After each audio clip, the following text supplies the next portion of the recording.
नमस्कार। आप लोग मेरे साथ प्रीपोजिशन देख रहे हैं। प्रीपोजिशन की 2 क्लासेस हो चुकी है, आज तीसरी क्लास है। मैं उम्मीद करता हूं आज की क्लास स्टार्ट करने से पहले हमेशा की तरह कि 2 क्लासेस आप लोग देख चुके हैं और दोनों क्लासेस के ऊपर आपकी पकड़ पक्की है और आप लोग बिल्कुल तैयार हैं तीसरी क्लास के लिए।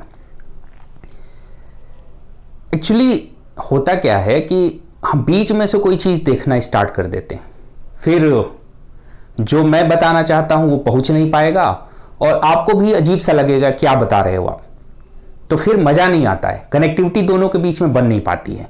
इसीलिए मैं बार बार कहता हूं कि कोई भी चीज़ आप लोग सीक्वेंस से देखिए, और सीक्वेंस के लिए मैंने प्लेलिस्ट बना रखी है अपनी क्लासेस की।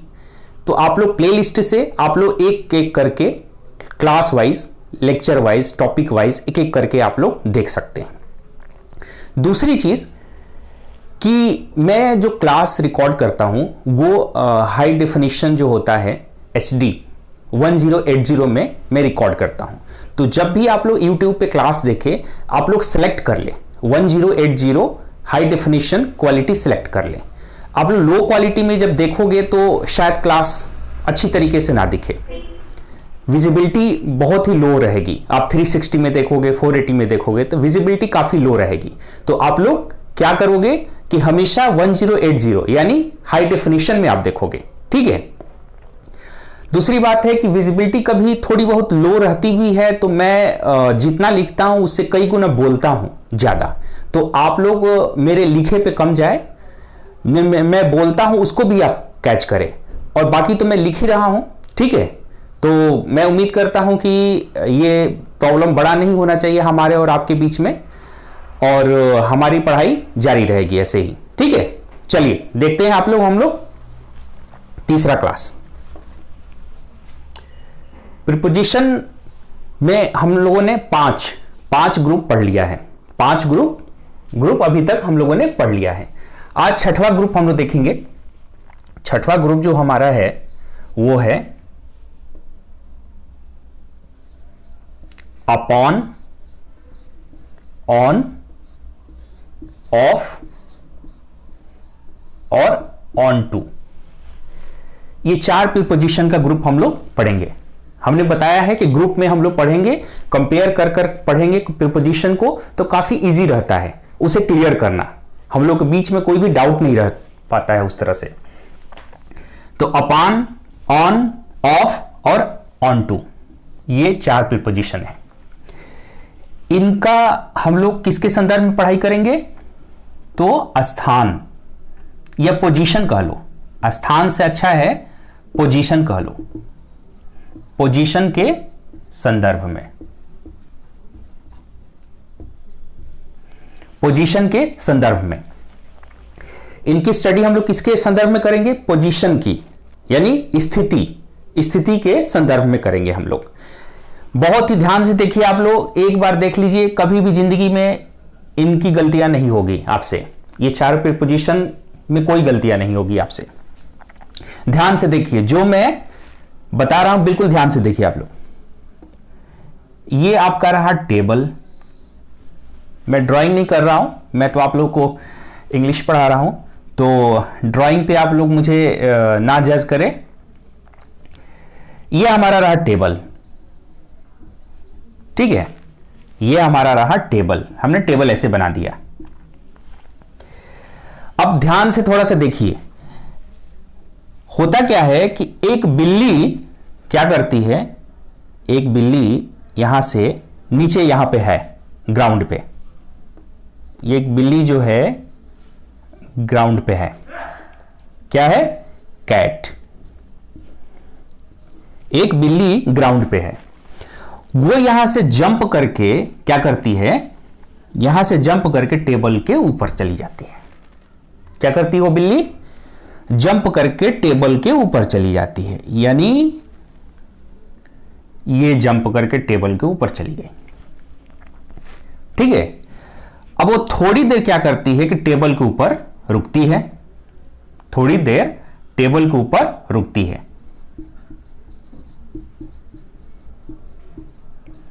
थोड़ी देर टेबल के ऊपर रुकती है। समझ में आ रही बात, कहानी समझ में आ रही है कि एक बिल्ली जो है वो क्या है, नीचे जमीन पे है, ग्राउंड पे है, वो जंप करके क्या करती है कि टेबल के ऊपर चली जाती है और टेबल पे थोड़ी देर रुकती है और टेबल से क्या करती है कि देखती है कि यहां पर एक चूहा है, यहां पर क्या है, एक चूहा है जमीन की तरफ, ठीक है, जमीन पर एक चूहा है, वहां से वो देखती है, तो वो फिर यहां से छलांग मारती है, छलांग मारती है और छलांग मारती है तो किधर छलांग मारती है, किसकी तरफ मारती है छलांग, एक तो वो छलांग मारती है पहली बात, और दूसरी बात कि छलांग किसकी तरफ मारती है, तो छलांग मारती है वो जमीन की तरफ, इधर चूहे की तरफ, जमीन ना कह लो, चूहे की तरफ छलांग मारती है, यहां से वो चूहे की तरफ छलांग मारती है। दो बातें हैं इसमें, एक तो वो छलांग मारती है, दूसरी बात कि वो चूहे की तरफ छलांग मारती है। बात समझ में आ रही है? तो ये चूहे और बिल्ली का जो खेल है, थोड़ा सा हम लोग प्रीपोजिशन को इसके साथ रिलेट करते हैं, तो काफी इंटरेस्टिंग है, बहुत ही मजा आता है, काफी इंटरेस्टिंग है। आप देखिए चूहे और बिल्ली का जो खेल है वो थोड़ा सा हम लोग प्रीपोजिशन के साथ रिलेट करते हैं। तो ये बिल्ली का जो मूवमेंट है इसी पे हमें फोकस करना है। चूहा तो अपना क्या है, स्टैटिक है, चूहा कोई एक्शन नहीं कर रहा है, कोई भी उसमें मोशन नहीं है। तो हमारा ये जो बिल्ली है, जब बिल्ली यहां से टेबल की तरफ, टेबल के ऊपर जब जंप मारती है तो यहां पे हम लोग प्रीपोजिशन अपॉन का प्रयोग करते हैं।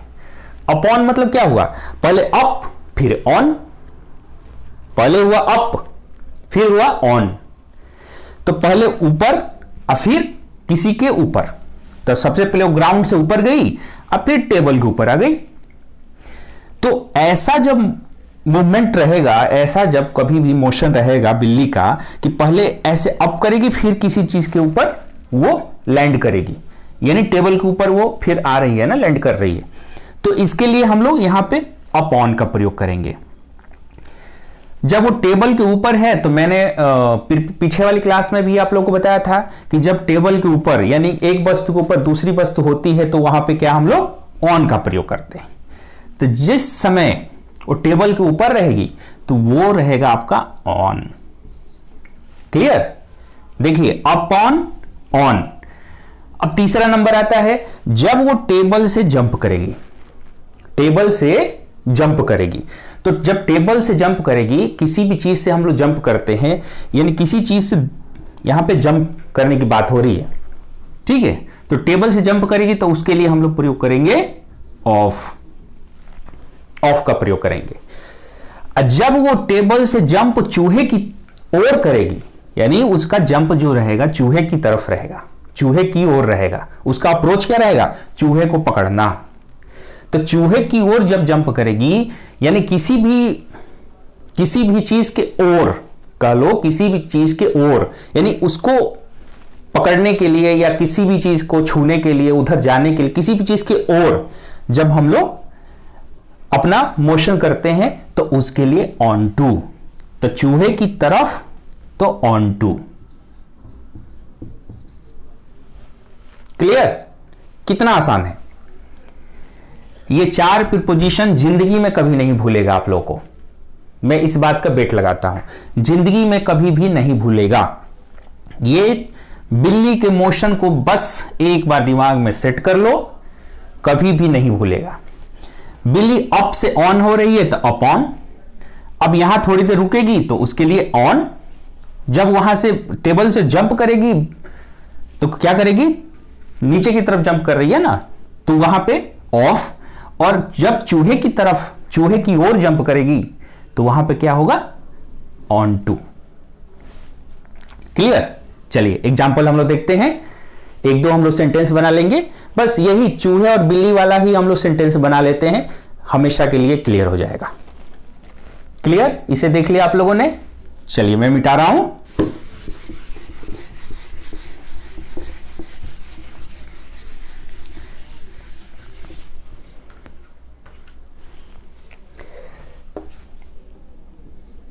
The cat jumped, the cat jumped upon the table. बिल्ली क्या की? बिल्ली टेबल के ऊपर कूदी, टेबल की ऊपर कूदी, बिल्ली टेबल के ऊपर कूदी। यहां पे हिंदी क्या होती है? बिल्ली टेबल के ऊपर कूदी, पहले अप हुई फिर ऑन हुई, क्लियर है? तो बिल्ली टेबल के ऊपर कूदी, अपॉन देख रहे हैं, the cat is sitting on the table. बिल्ली क्या है? टेबल के ऊपर बैठी हुई है, ठीक है? बिल्ली टेबल के ऊपर बैठी हुई है, on the cat jumped off the table. बिल्ली टेबल से जंप लगाई नीचे की तरफ, उससे दूर हो रही है वो, उसके ऊपर नहीं, टेबल से। यहां पे हमने ऊपर लिखा ना कि टेबल के ऊपर जंप लगाई, टेबल के ऊपर कूदी, टेबल से कूदी, उससे दूर कूद रही है वो।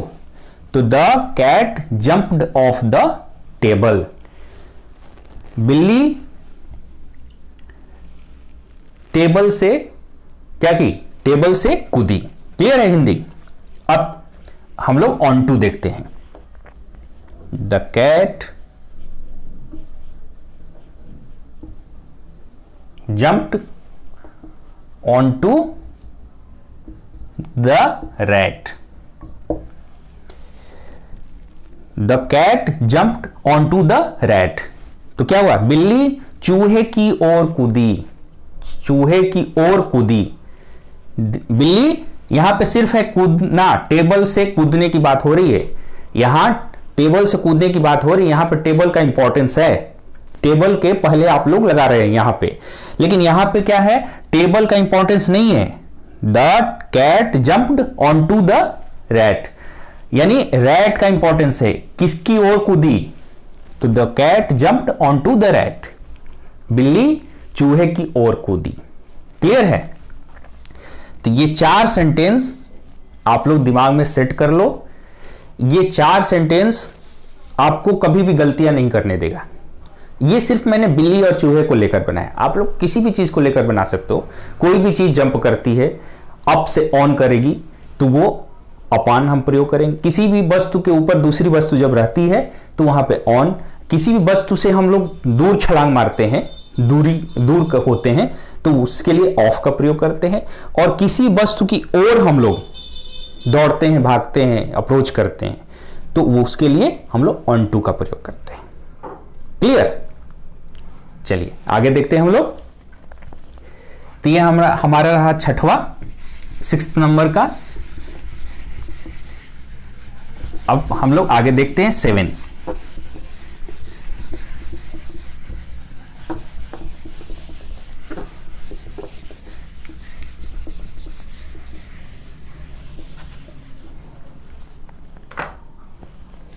हम लोग 7 देखते हैं। 7 जो हमारा है वो हमारा प्रीपोजिशन का ग्रुप है बिटवीन,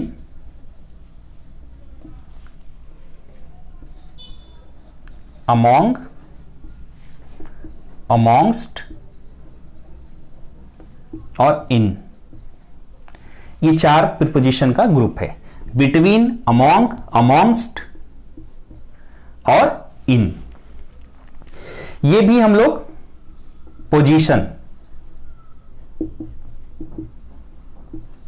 पोजीशन के संदर्भ में,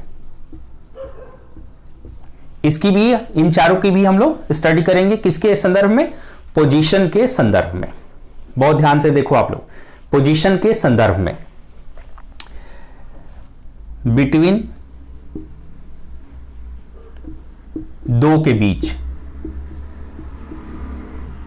दो के बीच जब वो कोई भी सिलेक्शन होता है, सिलेक्शन किसी भी चीज का बंटवारा होता है, सिलेक्शन होता है, दो के बीच, तो हम लोग क्या करते हैं, जब कोई भी बात दो के बीच होती है तो वहां पे हम लोग बिटवीन का प्रयोग करते हैं। दो कोई भी हो सकता है, दो लड़के हो सकते हैं, मैं और आप हो सकते हैं, कुछ भी दो के बीच, ये बात दिमाग में रख लो कि दो के बीच जब कोई भी सिलेक्शन होगा, डिस्ट्रीब्यूशन होगा, तो वो क्या होगा, बिटवीन का प्रयोग करेंगे हम लोग। अमोंग, अमोंग का प्रयोग करते हैं हम लोग दो से अधिक के लिए।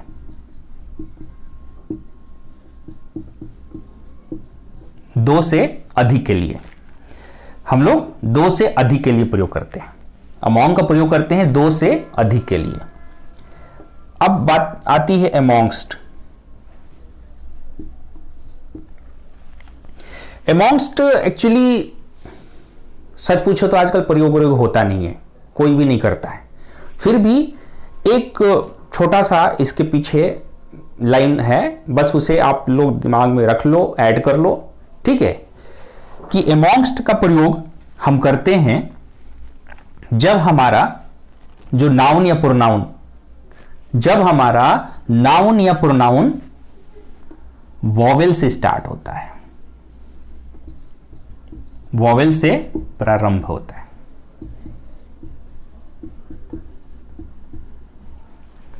वॉवेल से प्रारंभ होता है। देखो अमोंग की तरह ही अमोंगस्ट है, जैसे अमोंग है वैसे ही अमोंगस्ट है आपका, उससे अलग नहीं है कुछ भी। यानी अमोंग आपका दो से अधिक के लिए प्रयोग किया जाता है, तो अमोंगस्ट का भी प्रयोग दो से अधिक के लिए किया जाता है। जब सिलेक्शन या डिवीजन की बात होगी, ठीक है, बंटवारे की बात होगी, ठीक है, या चूज करने की बात होगी दो से अधिक लोगों के बीच में, तो वहां पे करेंगे हम लोग अमोंगस्ट का प्रयोग। अमोंग का भी वही प्रयोग करते हैं, अमोंगस्ट का भी वही प्रयोग करते हैं। लेकिन अमोंगस्ट में क्या होता है कि बस जान लो आप लोग, इसकी कोई बहुत ज्यादा कहीं भी आप लोग देखोगे नहीं कि कहीं पे आप लोग को लिखा हुआ ये मिल रहा है, लेकिन फिर भी जान लो। अभी कभी क्या होता है, लिटरेचर में आप लोग को मिल जाएगा, बहुत सारी पुरानी किताबों में, कहानियों में आप लोग को मिल जाएगा। तो अमोंगस्ट का प्रयोग क्या करते हैं हम लोग, वॉवेल से पहले करते हैं, ठीक है, वॉवेल से पहले। यानी क्या मतलब है इसका, कि जो वॉवेल से प्रारंभ होगा, हमारा जो नाउन या प्रोनाउन आने वाला जो होगा वो वॉवेल से प्रारंभ होगा।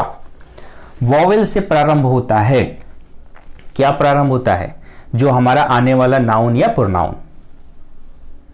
तो लिख लो यहां पे आने वाला नाउन या प्रोनाउन। कौन सा आने वाला नाउन या प्रोनाउन, अमोंगस्ट के बाद मैंने बताया है ना, प्रीपोजिशन के बाद नाउन या प्रोनाउन आता है। वो भी किस केस में आता है, ऑब्जेक्टिव केस में आता है। सब भूलना नहीं है, एकदम दिमाग में फिट करके रखना है आप लोगों को कि प्रीपोजिशन के बाद नाउन या प्रोनाउन आता है, वो किस केस में आता है, ऑब्जेक्टिव केस में आता है। तो अमोंगस्ट का प्रयोग तब करेंगे जब वो नाउन या प्रोनाउन वॉवेल से स्टार्ट हो, जैसे अस, जैसे अस, यूएस, अस, जैसे आवर्स, ठीक है। तो ये सब क्या है, वॉवेल से स्टार्ट होने वाले प्रोनाउन है आपके। समझ में आ रही बात, अस, आवर, ये जब होंगे ना तो उनके पहले हम लोग अमोंगस्ट का प्रयोग कर लेते हैं। क्लियर है बात। अब तीसरी बात आई इन, तीसरी नहीं चौथी बात, इन। इन का प्रयोग हम लोग collective noun, collective noun. Collective noun का मतलब होता है समूह, समूह होता है। ये नया शब्द है आप लोगों के लिए, आने वाले समय में आप लोग पढ़ेंगे जब मेरे साथ कि कितने तरह के नाउन होते हैं। तो एक अप्रोच ये भी होता है जिसमें हम लोग देखेंगे कि कलेक्टिव नाउन होता है, प्रॉपर नाउन होता है, ये सब हम लोग देखेंगे। तो अभी ये बात की बात है, लेकिन एक टर्म आया है तो बस दिमाग में समूह आप समझ लो कि इसको हम लोग क्या कहते हैं, समूह सूचक, समूह। तो समूह का मतलब क्या हुआ, ग्रुप, बहुत सारे लोगों का एक ग्रुप। जैसे क्लास, क्लास से मतलब क्या हुआ, आप समझ गए ना, क्लास का मतलब क्या होता है कि कई सारे बच्चे होंगे, बहुत सारे बच्चे होंगे। जैसे आर्मी, बहुत सारे बच्चे होंगे। जैसे टीम, उसमें कई सारे खिलाड़ी होंगे। समझ में आ रही बात। तो वो सब चीजें समूह दिखाती है। तो ये शब्द जो है, ये नाउन जो है वो समूह दिखाते हैं आपको। तो समूह, जब समूह की बात होगी ना, कहीं भी समूह की बात होगी जिसमें गिनती नहीं हो सकती समूह में, तो समूह की जब भी बात होगी तो वहां पे हम लोग इन तीनों का प्रयोग ना करके इनका प्रयोग करते हैं। इन तीनों का प्रयोग ना करके इनका प्रयोग करते हैं। बात समझ में आ रही बात? कि दो के लिए बिटवीन का प्रयोग करेंगे, दो से अधिक के लिए एमोंग का प्रयोग करेंगे, लेकिन दो से अधिक में अगर नाउन या प्रोनाउन वॉवेल से स्टार्ट होगा तो हम लोग एमोंगस्ट का प्रयोग करेंगे, और जब ग्रुप की बात होगी तो हम लोग इनका प्रयोग करेंगे। नहीं समझ में बात? कोई नहीं। अब थोड़ा सा एक बार देखो, यहां पे एक कहानी देख लो आप मेरे साथ। एक क्लास में कुछ चीज बांटना है, ठीक है। एक क्लास में सपोज करो टीचर को ऐसा लगा कि कुछ बांट देते हैं, आज मिठाई उठाई, उसका बर्थडे है तो क्लास में मिठाई बांट देते हैं। तो वो खुशी के मारे वो बहुत जल्दी चला जाता है क्लास में, बहुत ही जल्दी क्लास में चला जाता है मिठाई बांटने के लिए कि उसका बर्थडे है, थोड़ा जल्दी चलते बच्चों को मिठाई खिलाएंगे। तो वो जल्दी, थोड़ा सा जल्दी ही चला जाता है। 9 बजे का क्लास है, वो 8:30 बजे ही चला गया, 8:45 बजे चला गया। तो होता है ना, कुछ बच्चे जल्दी आते हैं, कुछ बच्चे बिल्कुल टाइम से आते हैं, कुछ बच्चे लेट आते हैं। तो उस समय बस 2 ही लड़के आए थे क्लास में। जब वो एंट्री किया तो 2 ही लड़के आए थे। तो 2 ही लड़के आए थे, सिर्फ राम और श्याम कह लो, ठीक है, या सीता और राम कह लो, कुछ भी।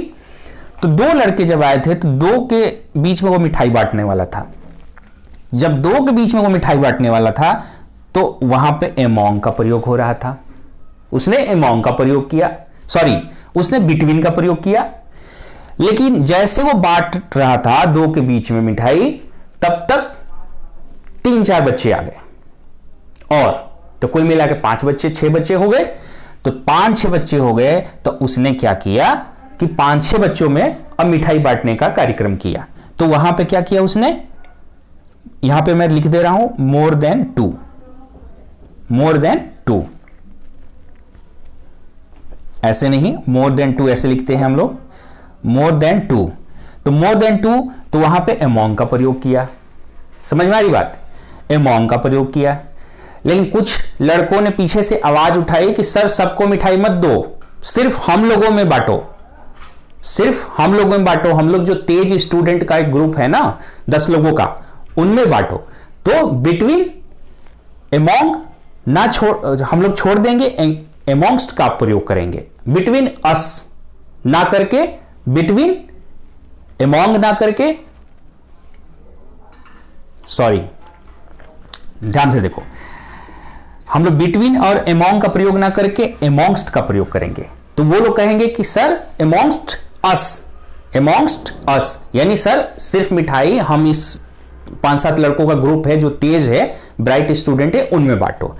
तो अब वहां पे एमोंगस्ट का हम लोग प्रयोग कर देंगे, तो इसलिए हमने अस लिख दिया, ठीक है। अब तब तक बांटते बांटते पूरी क्लास आ गई। तो पूरी क्लास आ गई तो क्लास में पूरा क्लास आ गया। तो अब क्लास आ गया तो क्या हो गया, हमारा कलेक्टिव नाउन हो गया। कलेक्टिव नाउन हो गया कि नहीं, समूह पूरा बन गया हमारा। तो अब समूह बन गया तो यहां पे हम लोग समूह यानी पूरी क्लास, पूरी क्लास आ गई तो अब इन का प्रयोग करेंगे हम लोग। समझ में आ रही बात? देखो क्या होता है, किसी भी चीज को समझने के लिए ना हम डिफरेंट तरीके का अप्रोच लगाते हैं। कभी सिंपल लिख के समझ लो, कभी कुछ कहानी बना के समझ लो, जैसे आपको समझ में आए वैसे समझ लो, ठीक है। मैंने सिंपली एकदम स्पष्ट लिख दिया है। यहां पे क्या है, एक कहानी के थ्रू भी मैंने आप लोगों को बता दिया, ठीक है, कि दो के बीच में मिठाई बटेगी तो बिटवीन, 2 से अधिक के बीच में मिठाई बटेगी तो वो वहां पे एमोंग का प्रयोग करेंगे। लेकिन 2 से अधिक के बीच में अगर वो प्रारंभ होता है हमारा नाउन या प्रोनाउन वॉवेल से, जैसे लड़कों ने कह दिया ना कि सर ये 4-5 का ग्रुप है ना जो बिटवीन अस, एमोंगस्ट अस, ठीक है। तो यहां पे आ गया। और जब समूह की बात होने लगी कलेक्टिव नाउन, तो वहां पे पूरे क्लास की बात होने लगी, तो उसके लिए इन का प्रयोग करेंगे हम लोग। क्लियर? सिंपल है, बहुत ही आसान है। ये चारों कभी भी आपसे गलत नहीं होंगे, ये कभी भी गलत नहीं हो सकते आपसे। चलिए मैं इसे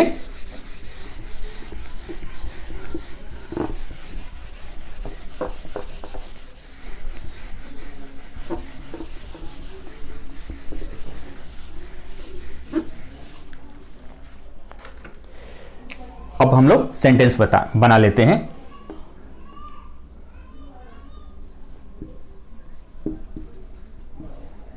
The teacher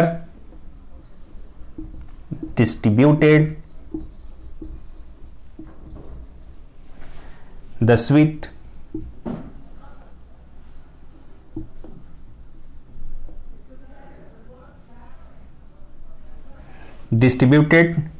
sweets between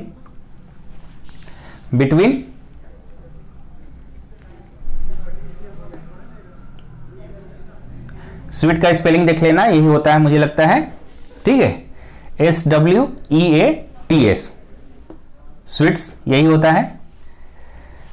the teacher distributed the sweets between Ram and Mohan. Teacher ने राम एंड मोहन के बीच में मिठाई बांटी, ठीक है, बिटवीन राम एंड मोहन, ठीक है। बिटवीन अगर मैं यहां पे लिखूं प्रोनाउन, तो बिटवीन हिज एंड, और यहां पे सीता रहती तो क्या, बिटवीन हिज एंड हर। मैं कहना चाहता हूं कि ऑब्जेक्टिव केस का प्रयोग करते हैं, ये आप लोगों को भूलना नहीं है, ऑब्जेक्टिव केस का प्रयोग करते हैं। एंड से जुड़ा रहेगा फिर भी ऑब्जेक्टिव केस का ही प्रयोग करेंगे, ठीक है। आगे, the teacher distributed the sweets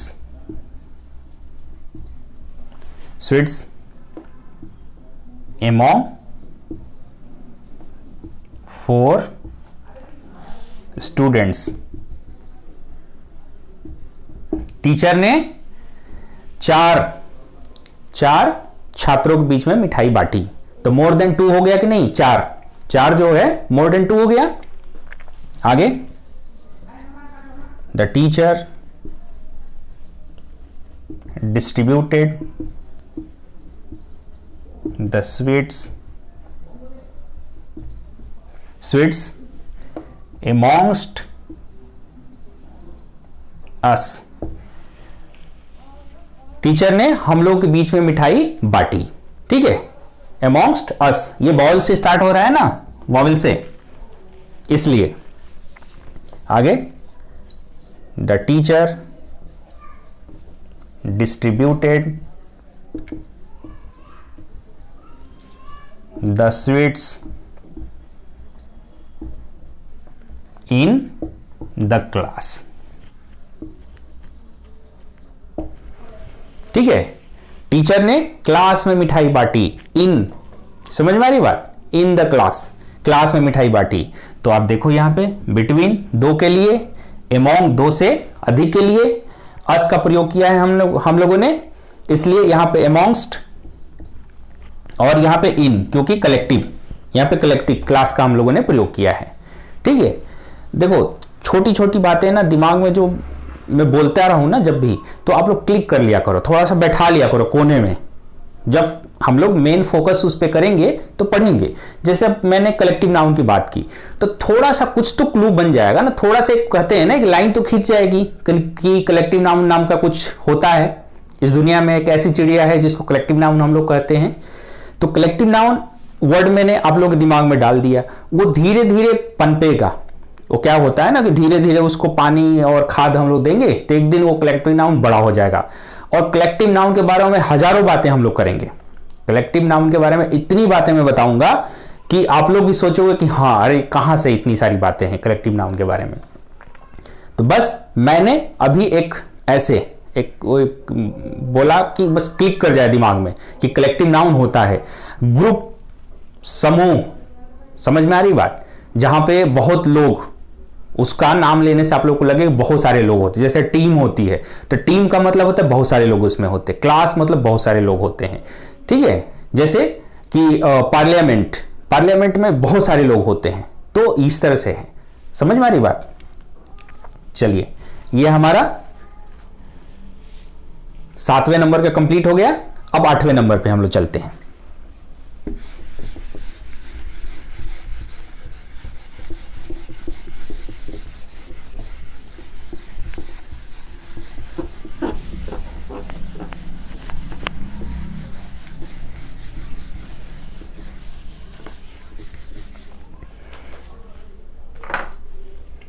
हम लोग 8वें नंबर पे चलते हैं।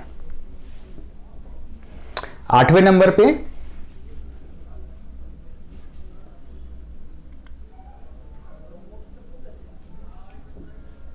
Behind, behind, after, behind, after, and. दो पार्ट में इसको लिख लो, behind, after and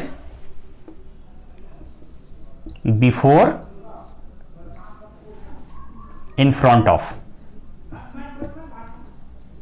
in front of, in front of. ठीक है, समझ में आ रही बात? बिहाइंड, आफ्टर दोनों को एक साथ ले लो, एंड, बिफोर और क्या है, इन फ्रंट ऑफ। बिफोर और इन फ्रंट ऑफ, इन दोनों को एक साथ ले लो। यानी इन दोनों को एक साथ हम लोग देखेंगे और इन दोनों को एक साथ देखेंगे। पोजीशन, ये भी हम लोग पोजीशन के संदर्भ में पढ़ेंगे, पोजीशन के संदर्भ में, पोजीशन के संदर्भ में। क्लियर? अब देखिए, सिंपल है, बहुत ही सिंपल है, एक बार देख लो, कभी भी नहीं भूलेगा। बिहाइंड,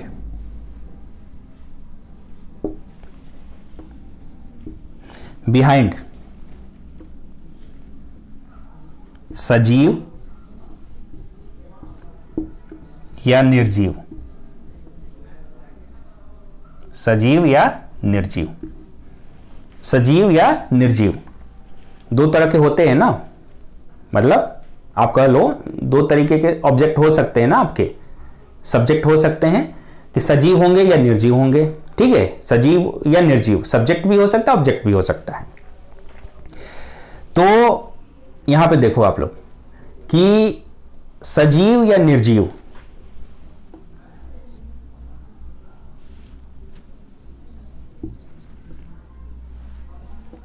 के पीछे, के पीछे, सजीव या निर्जीव के पीछे, यानी बिहाइंड मतलब क्या होता है, पीछे। बिहाइंड की हिंदी क्या होती है, पीछे। बिहाइंड की हिंदी होती है पीछे। तो सजीव या निर्जीव के पीछे, लेकिन जब किसी सजीव या निर्जीव के पीछे, ठीक है, पीछे का पोजीशन बताया जाएगा तो वहां पे हम लोग बिहाइंड का प्रयोग करते हैं। लेकिन यहां पे क्या है कि सजीव या निर्जीव जो है वो आपका क्या होना चाहिए, स्थिर होना चाहिए। सजीव या निर्जीव क्या होना चाहिए, स्थिर होना चाहिए, स्टैटिक होना चाहिए। यानी सजीव या निर्जीव जिसके पीछे की बात हो रही है उसमें कोई मूवमेंट नहीं होना चाहिए, यानी वो स्थिर होना चाहिए। समझ में आ रही बात? वो बिल्कुल स्थिर होना चाहिए। अब आफ्टर, तो आफ्टर, आफ्टर में सजीव के पीछे, सजीव के पीछे, इसका भी हिंदी होती है पीछे, इसकी भी हिंदी होती है पीछे। ठीक है, सजीव के पीछे, लेकिन वो सजीव क्या होना चाहिए, गतिमान होना चाहिए। वो सजीव गतिमान होना चाहिए, यानी स्टैटिक नहीं होना चाहिए। उसमें क्या होना चाहिए, मोशन होना चाहिए, गतिमान, मोशन होना चाहिए उसके अंदर। समझ में आ रही बात? तो बिहाइंड का मतलब हुआ सजीव या निर्जीव के पीछे लेकिन स्थिर, स्थिर, ठीक है। आफ्टर मतलब क्या हुआ, पीछे, लेकिन सजीव के पीछे। असजीव क्या होगा हमारा, गतिमान होगा, वो स्थिर नहीं रहेगा। यहां हमने निर्जीव नहीं लिखा क्योंकि निर्जीव गतिमान कैसे हो सकता है, नहीं हो सकता ना। अब बिल्डिंग गतिमान तो हो नहीं सकती, पेड़ हमारा गतिमान तो हो नहीं सकता। यहां एक्चुअली उस तरीके से सजीव निर्जीव ना समझो आप लोग। यहां पे पेड़ को आप लोग सजीव मानते हो, लेकिन पेड़ क्या है, गतिमान नहीं हो सकता, ठीक है। तो इसलिए ये बातें हैं यहां पे कि सजीव हो या निर्जीव हो, स्थिर की बात होती है यहां पे। यहां पे सजीव जो भी है वो गतिमान होने चाहिए। निर्जीव तो गतिमान हो ही नहीं सकता, लेकिन सजीव जितने भी हैं वो गतिमान होने चाहिए। जैसे कुत्ता है, बिल्ली, ये गतिमान हो सकते हैं, इंसान गतिमान हो सकता है, लेकिन बिल्डिंग, पेड़ पौधे ये सब गतिमान तो हो नहीं सकते। तो ये बातें हैं, मैं दो चीजें ये समझाने की यहां पे कोशिश कर रहा हूं कि सजीव हो या निर्जीव हो उसके मतलब नहीं है आपको। सजीव हो या निर्जीव हो, स्थिर होना चाहिए, ये बड़ी बात है। समझ में आ रही बात। यहां पे सजीव निर्जीव में मत फंसना आप साइंस में। तो साइंस की हम यहां पे बात नहीं करें, बात है कि वो स्थिर होना चाहिए। हमारा जो है वो जिसके पीछे की बात होगी वो स्थिर होना चाहिए। और यहां पे सजीव इसलिए हमने लिख दिया है बस आपके समझने के लिए, क्योंकि गतिमान जो होता है मोस्टली सजीव ही होता है, निर्जीव तो होता नहीं है। तो यहां पे क्या है, उससे पीछे की बात होगी। जब गतिमान होगा कोई चीज और उसके पीछे की बात होगी तो वहां पे आफ्टर का प्रयोग करेंगे। चलिए एक दो एग्जांपल हम लोग देखते हैं और इसे क्लियर करते हैं।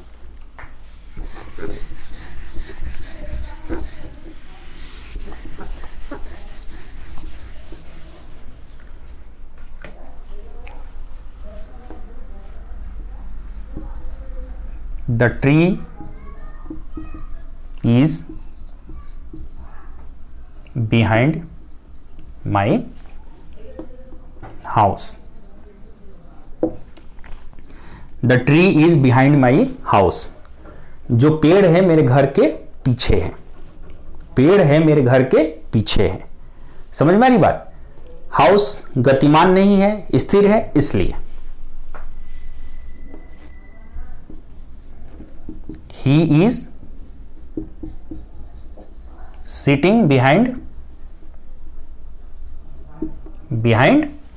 me.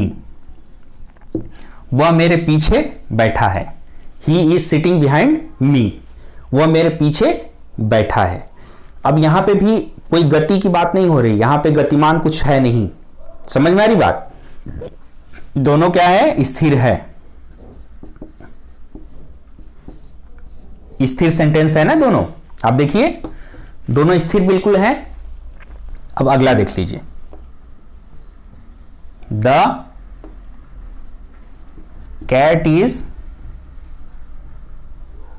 Running after the rat. बिल्ली चूहे के पीछे भाग रही है। यहां भी पीछे हो रहा है ना, लेकिन मूवमेंट है, दोनों भाग रहे हैं। बिल्ली चूहे के पीछे भाग रही है, बिल्ली चूहे के पीछे भाग रही है, ठीक है। The policeman is running after the thief. समझ में आ रही बात कि पुलिसमैन चोर के पीछे भाग रहा है। पीछे, समझ में आ गई बात कि आफ्टर क्यों मैं यूज कर रहा हूं, क्योंकि इनमें क्या है, गतिशील है, दोनों में गति है, दोनों में मोशन। समझ में आ रही है ना बात। तो ये क्या है, गतिमान। क्लियर। स्थिर और गतिमान, दो बस शब्द याद रख लो दिमाग में, ये गलत नहीं होगा। बिहाइंड मतलब स्थिर, पीछे की बात होगी लेकिन स्थिर होगा हमारा जिसके पीछे की बात होगी। गतिमान यहां पे स्थिर नहीं होगा, दोनों के बीच में मूवमेंट होना चाहिए। क्लियर। चलिए आगे बढ़ते हैं हम लोग।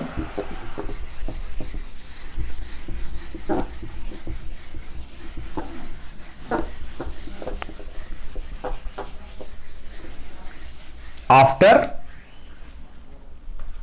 और हमारा बिहाइंड हो गया। बिफोर और इन फ्रंट ऑफ। तो बिफोर,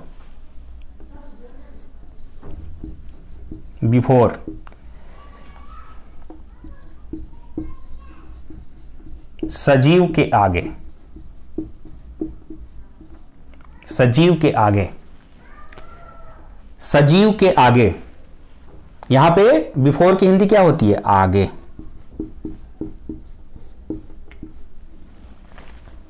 ठीक है, सजीव के आगे। समझ में आ रही बात? बिफोर, सजीव के आगे, बिफोर का हम लोग प्रयोग करते हैं। और इन फ्रंट ऑफ का, इन फ्रंट ऑफ का प्रयोग कहां करते हैं हम लोग?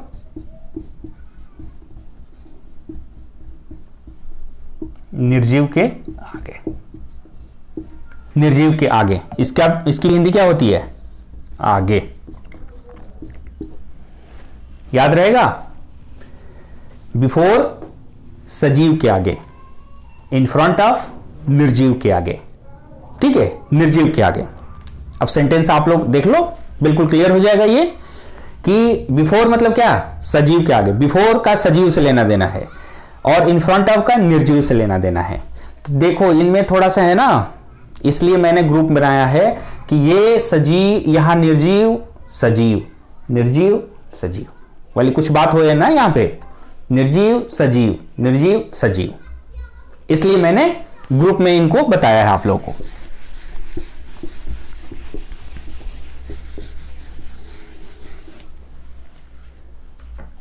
अब देखो इसे,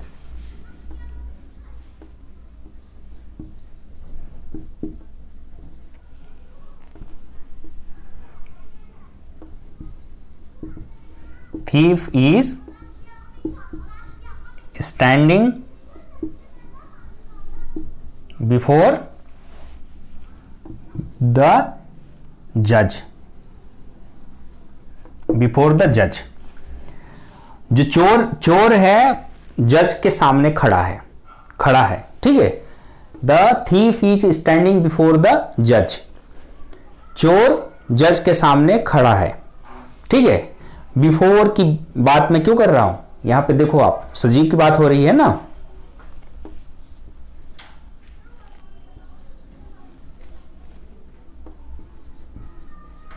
the boy is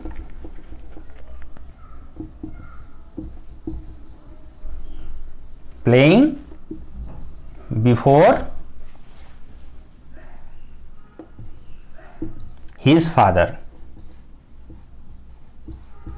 before his father.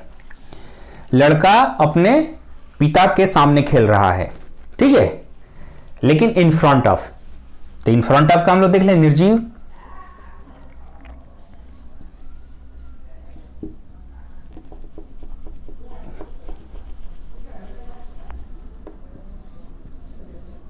There is a tree in front of my house। मेरे घर के सामने एक पेड़ है। There is a tree in front of my house। मेरे घर के सामने एक पेड़ है। ठीक है, मेरे घर के सामने एक पेड़ है। तो क्लियर बात है, यहां पे बिल्कुल क्लियर है। बिफोर का आप लोग कहां प्रयोग करेंगे? सजीव के सामने की बात होगी तो प्रयोग करेंगे। और इन फ्रंट ऑफ का प्रयोग कहां करेंगे? निर्जीव के सामने की बात होगी तो प्रयोग करेंगे। बिहाइंड का प्रयोग कहां करेंगे? सजीव या निर्जीव स्थिर रहेगा तब। और आफ्टर की बात कहां करेंगे हम लोग? जब मूवमेंट होगा। तो मूवमेंट किस में होगा? सजीव में होगा। तो ये हमारा रहा 8वें नंबर का ग्रुप। क्लियर है? 8वें नंबर का ग्रुप क्लियर है आप लोगों को?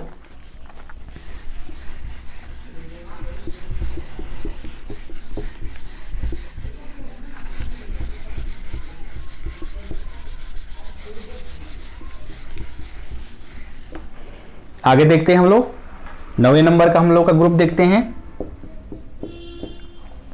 9वें नंबर का ग्रुप है हम लोग का since and for. Since and for. Point of time, time and period of time, point of time and period of time.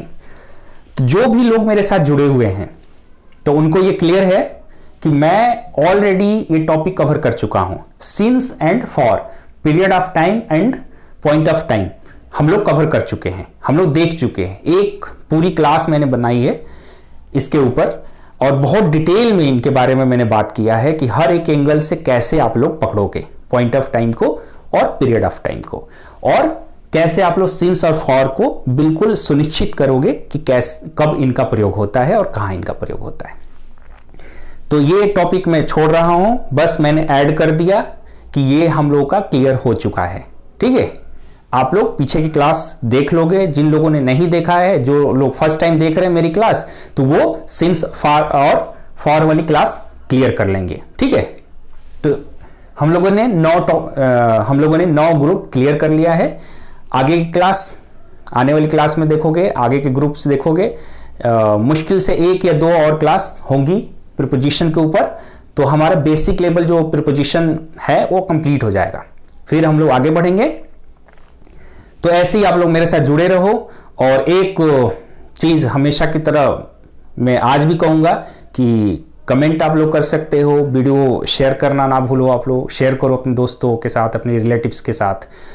और सब्सक्राइबर की हमें ज़रूरत है, तो सब्सक्राइबर बढ़ाने में मेरी मदद करो। फर्स्ट टाइम आप लोग वीडियो देख रहे हो तो सब्सक्राइब कर लो, मेरी क्लास को, मेरे चैनल को आप लोग सब्सक्राइब कर लो। क्लासेस जारी रहेंगी, ऐसे ही मैं एकदम सीक्वेंस से एक एक करके आप लोगों को क्लास देते रहूंगा और इंग्लिश मैं सिखाऊंगा आप लोगों को, इसकी मेरी गारंटी है। Thank you very much.